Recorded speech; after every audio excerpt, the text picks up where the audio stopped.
할렐루야. 오늘도 여러분들이 각자 계신 처소에서 이제 예배를 드려야 할 텐데, 여러분들이 드리는 예배 가운데 하나님이 함께 하시고 성령님이 함께 임재하시어서 여러분들에게 예배를 통하여서 위로를 주시고 위로해 주시고 또 평안을 주시기를 주님의 이름으로 축원을 드립니다. 우리 광고는 여러분들이 주보를 좀 참조해 주시고요. 현재 언제 우리가 다시 예배를 재개해야 될지는 아직 결정하지 못하고 있습니다. 여러 가지 주변 상황을 보면서 결정 상황이 있으면 여러분들에게 카톡이나 주보를 통해서 알려드리도록 하겠습니다. 그런데 한 가지 이 시간에 제가 광고를 좀 드리면서 기도를 부탁드릴 것은 우리 필리핀을 위해서 함께 기도해 달라는 겁니다. 필리핀에도 지금 이 코로나19 사태가 좀 심각하게 번져가고 있는 것 같습니다. 아직 그렇게 확진자는 많이 나와 있지 않은데 그 검사 키트나 여러 가지 방법으로 봤을 때 여러 가지 병원이나 또는 치료 시설이나 여러 가지로 봤을 때 만약에 이것이 좀 확산이 되면은 막을 방법이 없을 것 같습니다. 필리핀 정부에서도 그걸 알기 때문에 여러 가지 인프라가 부족하고 방역할 거나 치유할 수 있는 그런 시설이 부족하기 때문에 지금 국가를 거의 봉쇄 수준으로 막아놓고 있습니다. 제가 어제 한국 대사관으로부터 문자를 하나 받았는데 앞으로 48시간 이후에는 모든 외국인들이 필리핀에 들어오는 것을 막는다고 합니다. 한국 사람뿐만 아니라 모든 사람들이 이제 필리핀에 들어가는 것이 막히는 거고요. 필리핀 국내에서도 각 주간에 서로 이동하는 것은 지금도 금지되어 있습니다. 그리고 마닐라 같은 경우는 지금 저녁 8시부터 새벽 5시까지 통행금지가 시행이 되고 있고요.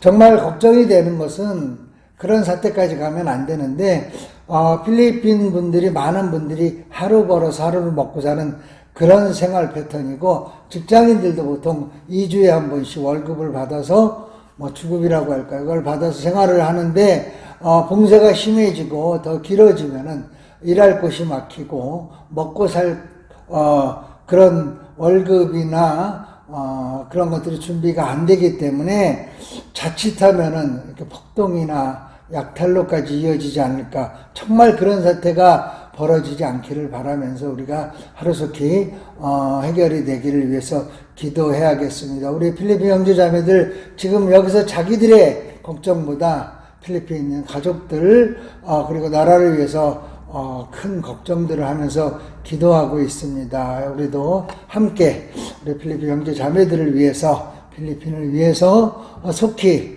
이 사태가 진정이 되고 회복되기를 하나님께서 도움의 손길을 보내주시기를 위해서 함께 기도했으면 좋겠습니다. 이 창세기부터 말라기까지 구약 성경에 기록된 이스라엘의 역사를 보면요, 반복돼서 나타나는 한 가지 패턴이 있습니다. 이 하나님께서 택한 선민이라는 이스라엘 백성들은요, 하나님의 말씀을 잘 따르지 않는 불순종을 자주 범합니다. 그러면 하나님께서는 그들을 징계하시죠. 징계하시고 여러 가지 방법으로 징계를 하십니다. 또 그러면 이스라엘 백성들은 회개하고 하나님께 용서를 구해요. 하나님께서는 그들의 간구를 들어주시고 징계를 거두시고 회복시켜 주죠. 그러나 얼마 지나지 않아서 또 하나님을 따르지 않고, 그러면 하나님은 징계하시고 백성들은 다시 돌이키고 하나님은 또 용서하시고, 그러면 또 이스라엘 백성은 하나님을 떠나는 이런 이스라엘 백성과 하나님 사이의 악순환은 애굽을 나와서 광야를 지나고 가나안에 들어가서 사사시대를 거쳐 나라를 세우고 그 나라가 아수르와 바벨론에 철저하게 짓밟힐 때까지 무한 반복됩니다. 그런데 재밌는 건 그 과정에서 우리의 눈길을 끄는 재밌는 대목이 있습니다.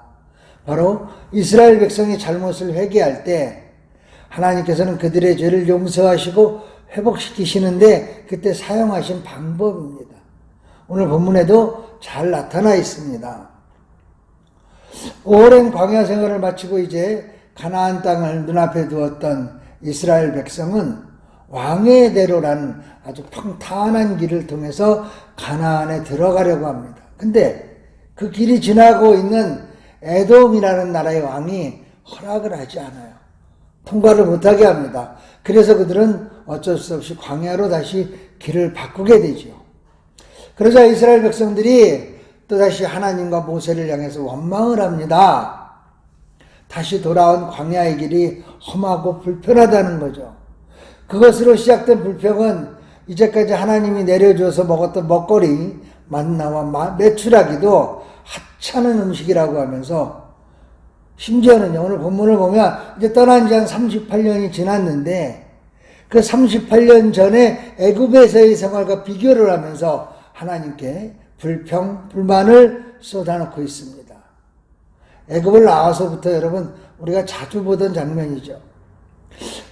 가나안을 눈앞에 둔 그 순간까지도, 그 시간까지도 참 편하지 않았습니다. 어쩌면 그렇게 변하지 않는지. 그래서 하나님께서는 그런 그들에게 맹독이 있는 불뱀을 보내서 많은 사람이 뱀에 물려 죽게 만드십니다. 징계를 하신 거죠. 그러자 패턴대로, 우리가 늘 보던 패턴대로 백성들이 모세를 찾아와서 자기들이 하나님을 원망하는 죄를 범했는데 이제 그 잘못을 회개하니까 하나님께 이 징계를 멈춰달라고 기도해 주십시오라고 간청을 합니다. 모세가 기도를 하죠. 하나님께서는 그 기도를 들으시고 백성들의 회개함도 보시고 모세의 기도를 들으시고 뱀에 물려도 죽지 않게 방법을 주십니다. 회복시켜 주시는 거예요.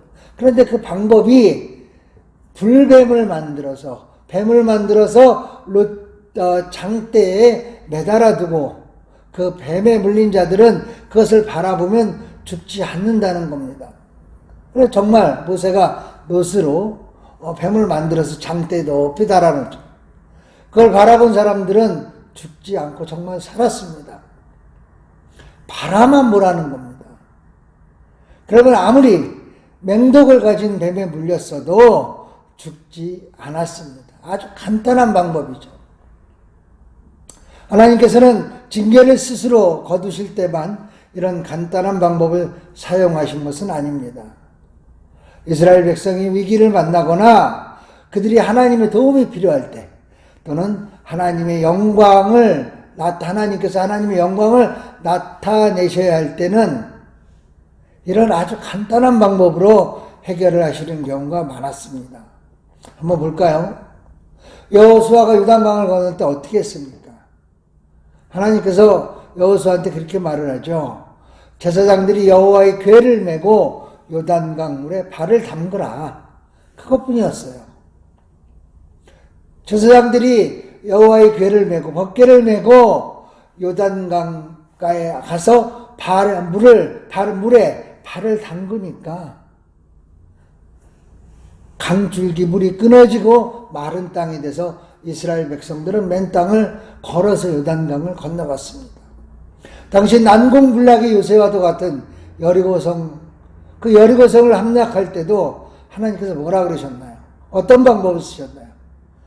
단지 군사들이요, 하루에 한 번씩, 엿새 동안, 6일 동안 하루에 한 번씩 여리고성만 돌아라. 그리고 마지막 날은 7일째에는 7바퀴를 돌아라. 그리고 제사장들이 양감 나팔을 불 때 백성들이 함성을 질러라. 그렇게 하니까 정말 성벽이 무너지고 이스라엘 백성은 손쉽게 여리고성을 함락할 수 있었습니다. 아람의 군대 장관 나아만이 나병을 고치려고 아람 왕의 친서를 들고 이스라엘에 왔죠. 그때 이스라엘 왕은 큰 근심과 걱정에 쌓입니다. 우리가 어떻게 나병을 고칠 수 있느냐. 이거를 빌미로 삼아서 아람이 우리를 치려고 한다. 옷을 찢고 두려워합니다. 그때 하나님께서 선지자 엘리사를 통해서 그 나병을 고쳐주셨죠. 그 방법도 간단합니다. 단지 요단강에 가서 7번 몸을 씻으라는 거였죠. 여러분, 법궤를 메고 여호와의 궤를 메고 강물에 발을 담그는 것, 그리고 하루에 한 번 성을 걸어서 도는 것, 또 그리고 요단강가에 가서 몸을 씻는 것, 그것이 정말 어려운 일일까요? 그들이 마주했던 문제에 비하면 너무나 쉬운 방법입니다. 너무나 쉬운 일이에요. 예수님도 다르지 않으셨습니다. 날 때부터 앞을 보지 못하던 맹인을 보시고 어떻게 하셨습니까? 침을 뱉어서 진흙에 개서 눈에 발라주시고 실로암 못에 가서 씻어라. 그렇게 하니까 그 눈을 떠서 보게 되었잖아요. 아니, 이 정도는 오히려 수고가 들어간 겁니다. 대부분 말씀 한마디로 문제를 해결해 주셨잖아요. 달리다굼, 소녀야 일어나라, 나사로야 나오너라. 이 말 한마디로 죽은 사람도 살리셨습니다. 근데 우리는 이런 사건들을 성경을 통해서 또는 설교를 통해서 너무 자주 듣고 보았기 때문에 하나님의 이런 해결 방식이 그렇게 감흥이 없을 것 같아요. 너무 익숙해서. 그렇지만 그 사실을 믿지 않습니까? 그러나 여러분, 만약에 하나님에 대하여, 성경에 대하여 사전 지식이 전혀 없는 사람들이 이런 이야기를 듣는다면 그들의 반응은 어떠했을까요? 아마 이랬을 겁니다. 겨우 그거야? 겨우 그 정도로 그렇게 큰 문제를 해결했단 말이야? 그러면 난 믿지 못하겠어. 아마 대부분 이런 반응일 겁니다.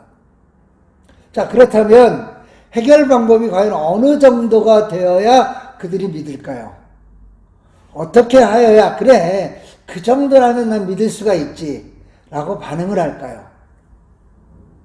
하나님께서 천군 천사를 보내셨다거나 아니면 미리 강의 상류를 막아서 물길을 돌려서 요단강을 건넜다거나 아니면 우연히 지진이 나서 성벽이 무너졌다거나 이렇게 말하면 믿을까요? 아니요. 또 다른 이유를 들먹이면서 믿지 못한다고 할 겁니다.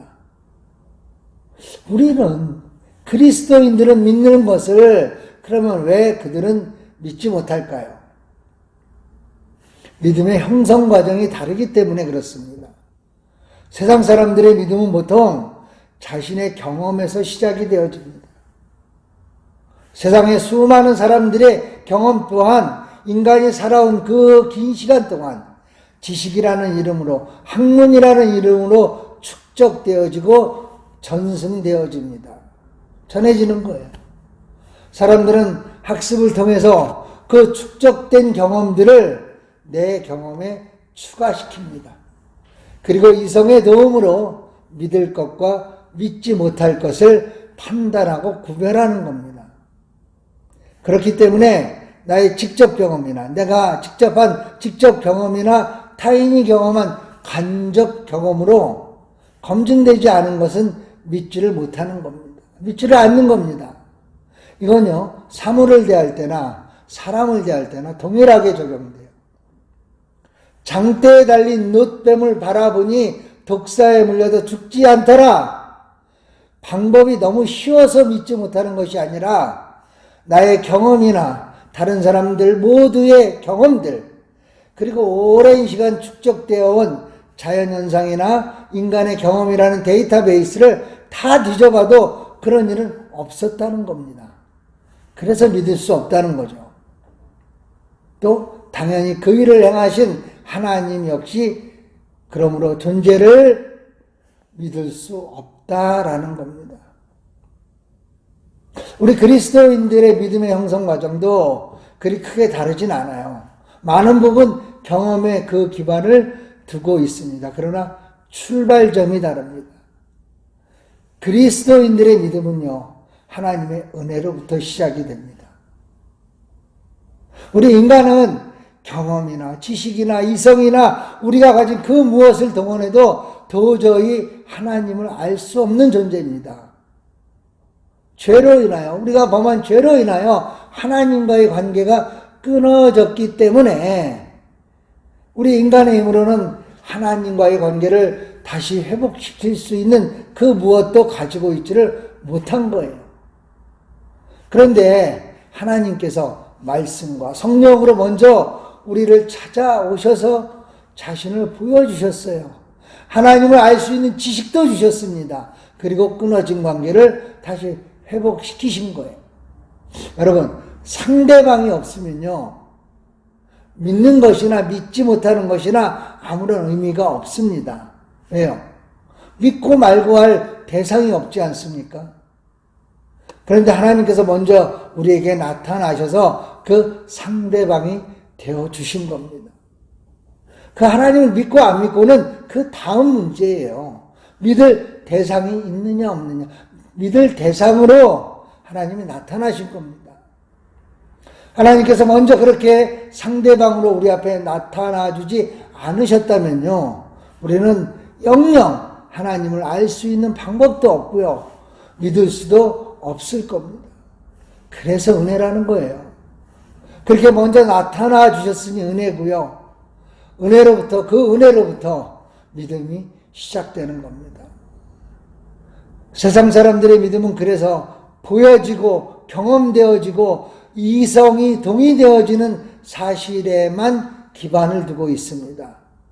그러나 그리스도인들의 믿음은 눈앞에 나타나는 현실보다는 그 상황을 만들어가는, 이 현실을 만들어가는 보다 근원적인 문제에 먼저 초점을 맞추고 거기서부터 시작하는 거예요. 믿음의 출발을요, 유한한 인간의 유한한 경험에 그것을 한정하지 않고 그 너머에 있는 그 경험이 있게 만든 상황으로까지 한계를 넓혀서 시작하는 겁니다. 믿음을 형성하는 과정은 크게 다르지 않지만 출발은 다르다고 말씀드렸는데 사실은 그 출발도 같습니다. 똑같아요. 믿음의 근원을 알게 하는 은혜가 어떤 특정한 사람들에게만 주어진 것이 아니잖아요. 하나님께서는 그 은혜를 우리 모두에게 주셨기 때문에 그렇습니다. 문제는요, 그 은혜 앞에서의 우리들의 반응입니다. 이제까지 그 경험 속에 계속 머물러 있을 것인가? 그 경험의 한계를 넘어서 은혜 앞으로 나아갈 것인가? 그 선택에 따라서 그리스도인과 비그리스도인들에게 믿음이라고 하는 단어는 그 의미도 그 결과도 전혀 다르게 된 것입니다. 그런데 우리는 신앙생활을 오래 했다고 하면서도 그리스도인이라고 하면서도 아직도 그 경계선상에 서서 상황에 따라서 이쪽 저쪽 넘나들며 때로는 하나님의 은혜에서 출발한 그 믿음, 또 때로는 세상 경험에 기초한 그 믿음, 그걸 뒤섞어서 이도저도 아닌 믿음을 만들어내는 경우가 적지 않습니다. 그런데 여기 오늘 자신의 경험에 바탕을 둔 그 세상의 믿음에서 출발했지만 부활의 믿음에까지 이르렀던 사람이 있습니다. 마가복음 5장에 나오는 여러분들 잘 아시는 회당장 야이로입니다. 회당은요, 유대인들이 율법을 배우던 오늘날 예배당과 같은 곳이죠. 그러니 그 회당을 책임지는 자는 아마 당연히 바리새인이었을 겁니다. 그 회당장이 병든 자기 딸을 고쳐달라고 예수님을 찾아와서 그 앞에 무릎을 꿇고 간청을 한 것은 그때까지 예수라는 사람이 행했던 여러 가지 놀라운 일들에 대해 들었기 때문일 겁니다. 혹시 직접 봤을지도 모르겠지요. 그때까지 예수에 대한 야이로의 믿음은 철저하게 경험에 기초한 믿음이었습니다. 사람들로부터 들었습니다. 사람들이 보았다고 이야기를 합니다. 아니면 내가 봤을 수도 있어요. 그런 경험에 기초한 믿음입니다. 중풍병자도 고쳤다고 해요. 손 마른 자의 손도 치유해줬다고 합니다. 귀신 들린 사람에게 귀신도 쫓아냈다고 해요. 자, 다른 사람들의 병을 고쳐주었으니 내 딸의 병도 낫게 해줄 것이다. 다른 사람들의 병을 고쳐주었으니 뭡니까? 이미 일어난 일입니다. 경험되어진 거예요. 그 그 경험에 비추어서 그가 내 딸의 병도 낫게 해줄 것이다 라는 믿음을 가졌던 겁니다. 그에게 그 상황에서 그는 예수가 누군가 어떻게 그렇게 놀라운 일을 행했는가 이런 것에는 전혀 관심이 없었을 겁니다. 단지 병을 고쳤다는 그 현상만 보였을 겁니다. 자, 그런데 예수님과 함께 이제 딸의 병을 고치러 집으로 오던 길에 딸아이가 죽었다는 소식을 듣게 됩니다. 그러나 예수님은 아랑곳하지 않고 야이로의 집으로 달려가셔서 달리다굼이라는 이 한마디 말로 죽은 아이를 살려내십니다. 야이로의 믿음의 목적은요, 딸이 죽기 전에 딸의 병을 고치는 것이었는데, 예수님께서는 야이로가 기대하지 못했던, 전혀 생각하지 못했던 또 다른 믿음을 얻게 하신 겁니다. 죽음을 이기게 하신 거예요. 죽음이라는 인간의 경계를 넘어서 부활이라는 무한 세계를 경험하게 하신 겁니다. 여러분, 사람은 살다 보면 다 이런저런 병에 걸릴 수 있죠. 그러면 우리가 그 병에 걸렸을 때 그 병만 나으면 우리 인생의 모든 문제들이 다 해결되는 걸까요? 아니죠. 또 다른 병에 걸릴 수도 있습니다. 하나의 문제가 해결되면 또 다른 문제가 생깁니다. 그렇다면 우리 인생에 있어서 가장 근본적인 문제는 무엇일까요? 병인가요? 툭하면 터지는 문제인가요? 바로 죽음일 겁니다. 그런데 야이로는 인간의 모든 문제의 근원이 되는 죽음에 대한 문제를 여기서 해결받은 겁니다. 영원한 생명을 알게 된 거예요. 물론 딸이 다시 아플 수도 있습니다. 야이로 본인도 아플 수 있고 언젠가 병들어 죽게 될 겁니다. 물론 인간이기 때문에 그도 그때 두려울 겁니다. 그러나 그 두려움 속에서도 평안을 얻을 수 있다는 겁니다. 왜냐하면 믿음으로 죽음을 이겨보았기 때문에, 죽은 자를 다시 살리는 예수를 믿게 되었기 때문에 그렇다는 거죠. 그런데 여기서 우리가 간과해서는 안 되는 것이 있습니다.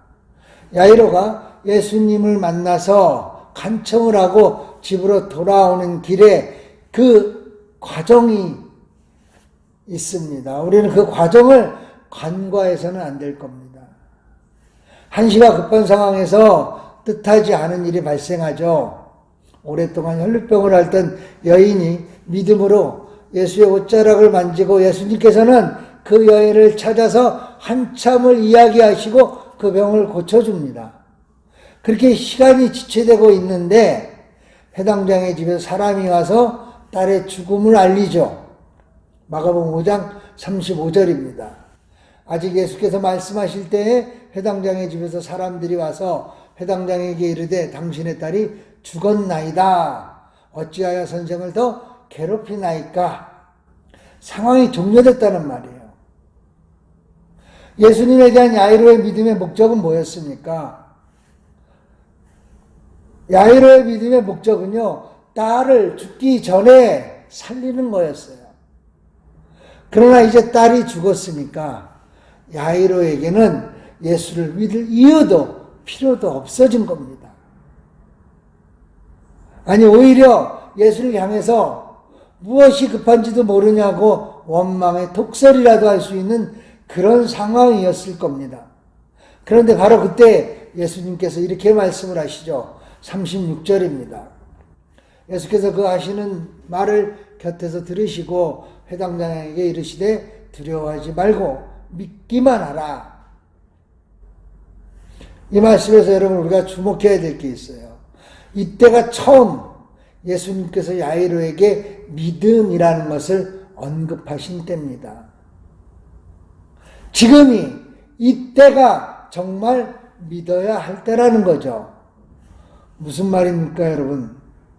믿음이 모두 무너져 내리고 허무해지고 모든 것이 두려워질 때 바로 그 순간에 믿는 믿음이 진짜 믿음이라는 거예요. 자신의 상황과 환경에 기초해서 인간의 경험과 생각에서 나오는 그런 믿음은 가공된 겁니다.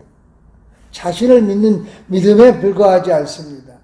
진짜 믿음은 여러분, 이런 자기 믿음의 기준이 끝났을 때, 깨졌을 때, 한계라고 느꼈을 때 그 순간에도 끝까지 믿는 것이 진짜 믿음이라는 거죠.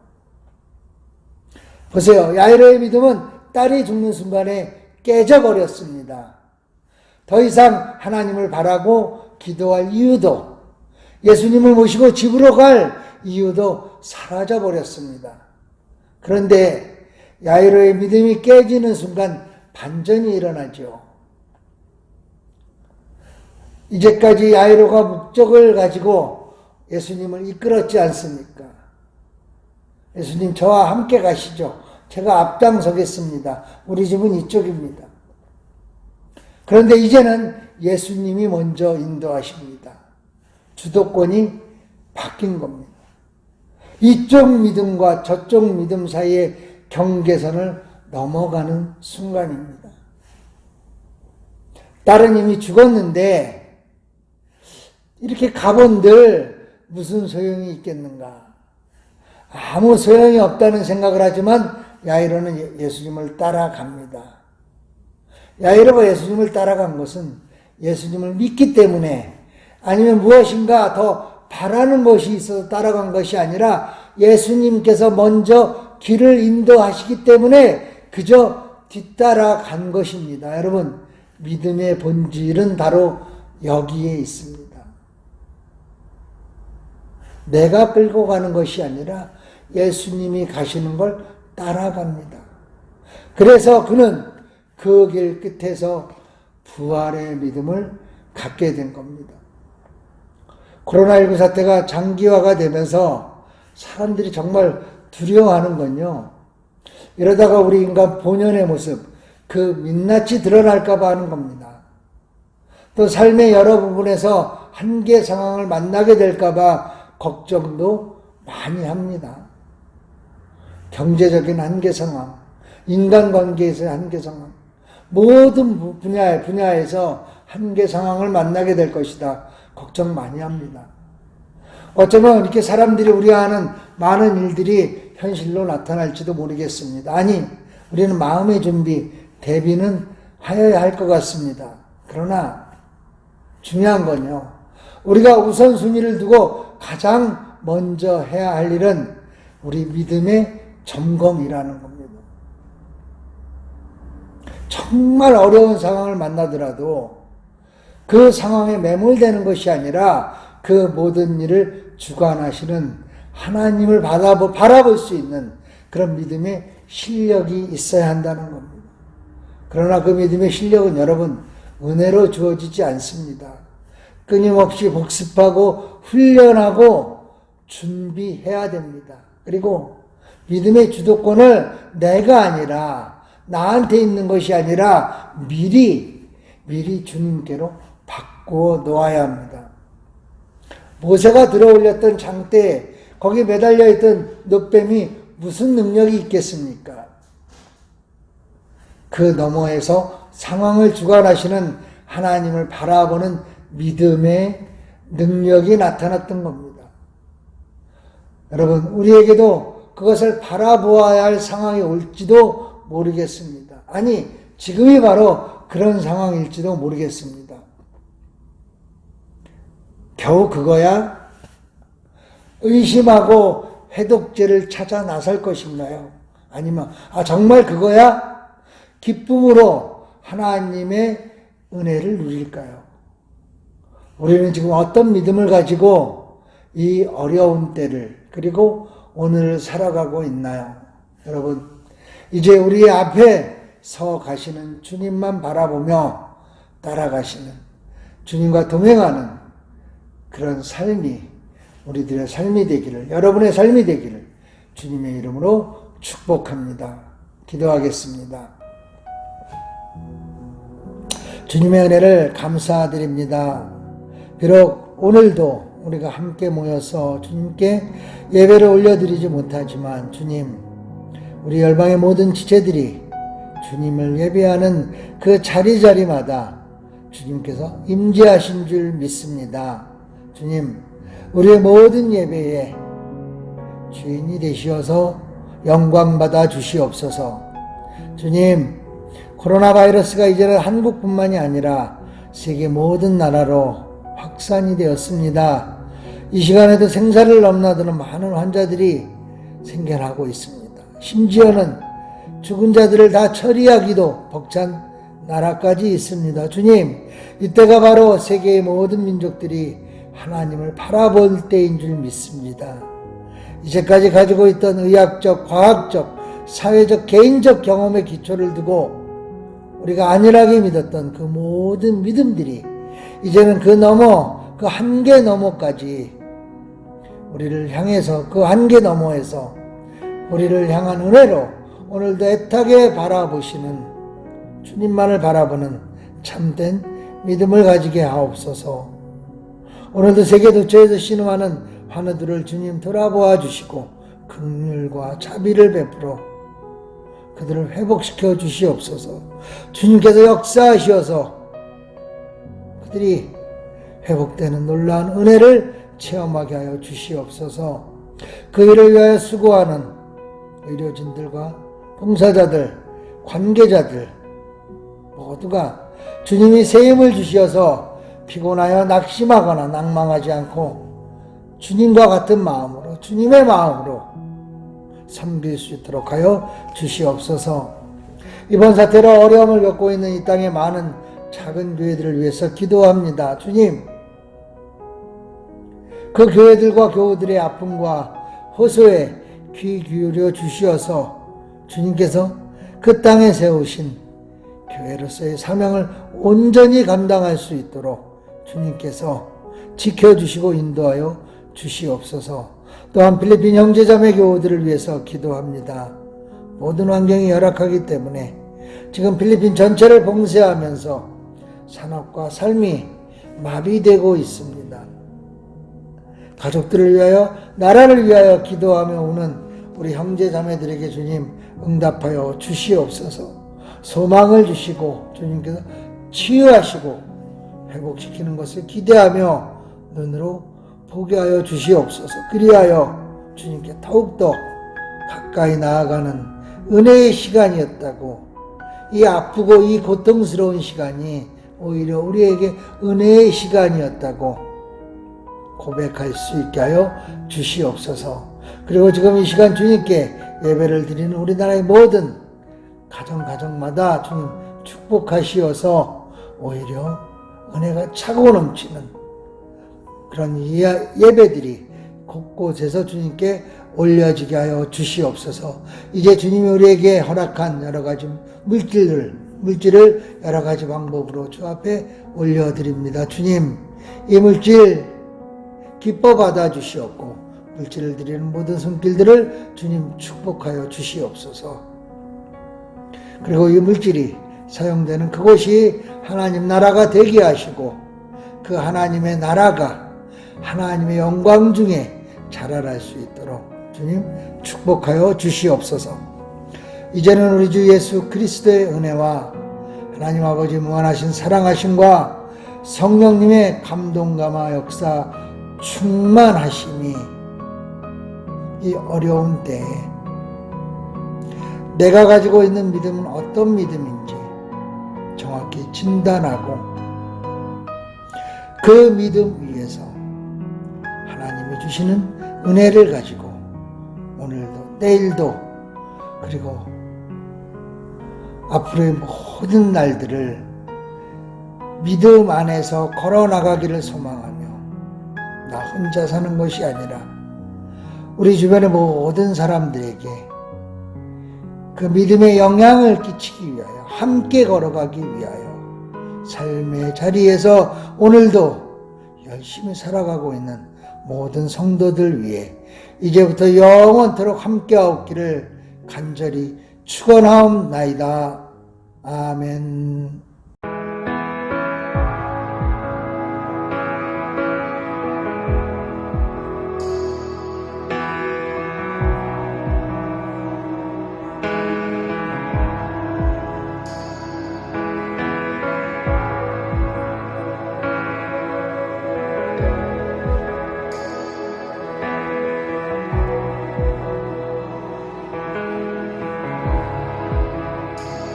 You are here, moving in our midst.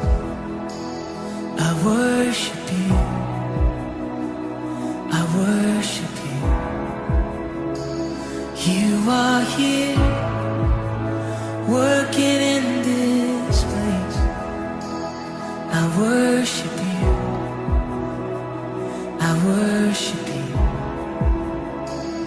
You are here, moving in our midst. I worship you, I worship you. You are here, working in this place.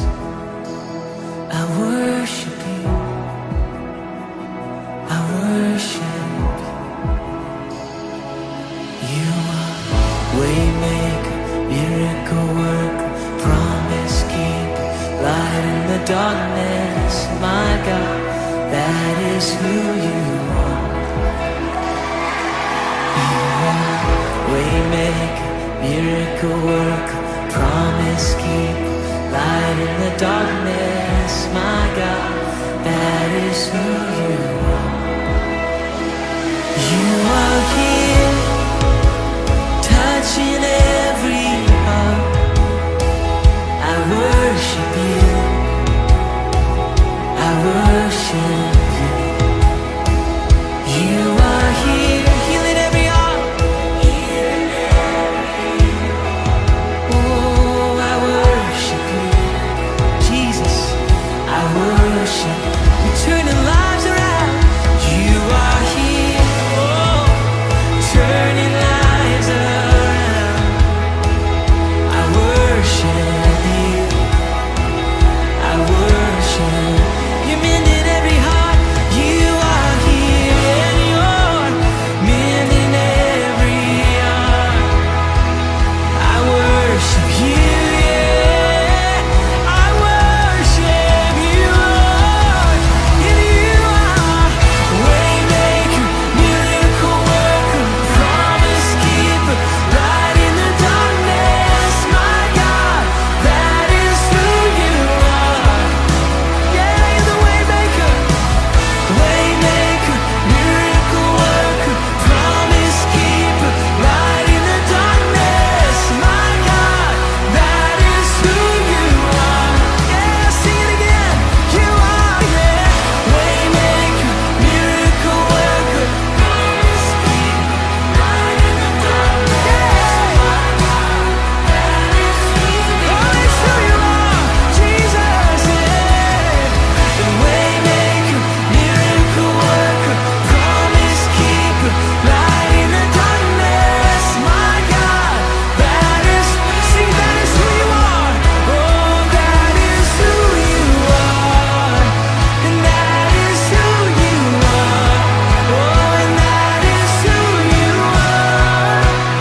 That is who you are. My Jesus, that is who you are.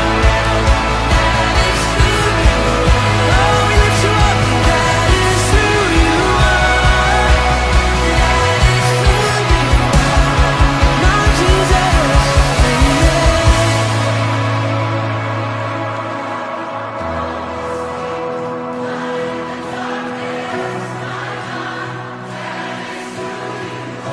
yes it is, yeah. It's who you are, waymaker.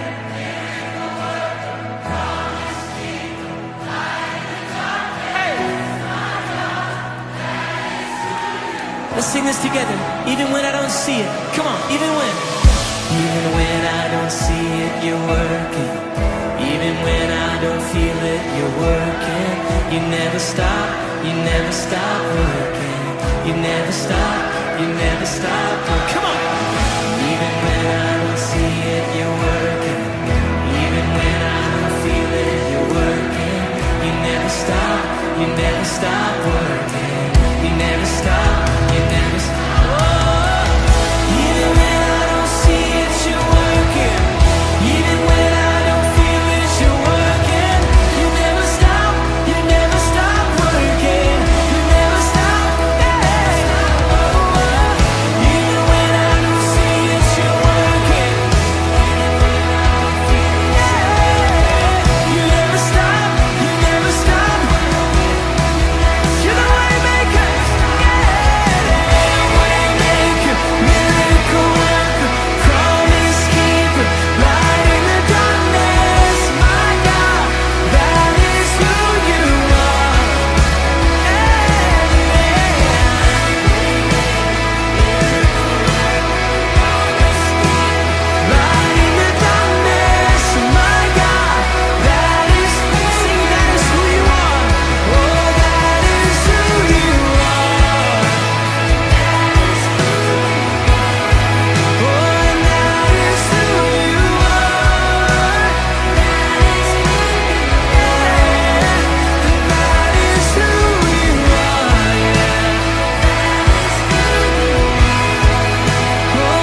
His name is above. His name is above depression. His name is above loneliness. Oh, His name is above disease. His name is above cancer. His name is above every other name. He says, that is who you are. That is who you are. Jesus.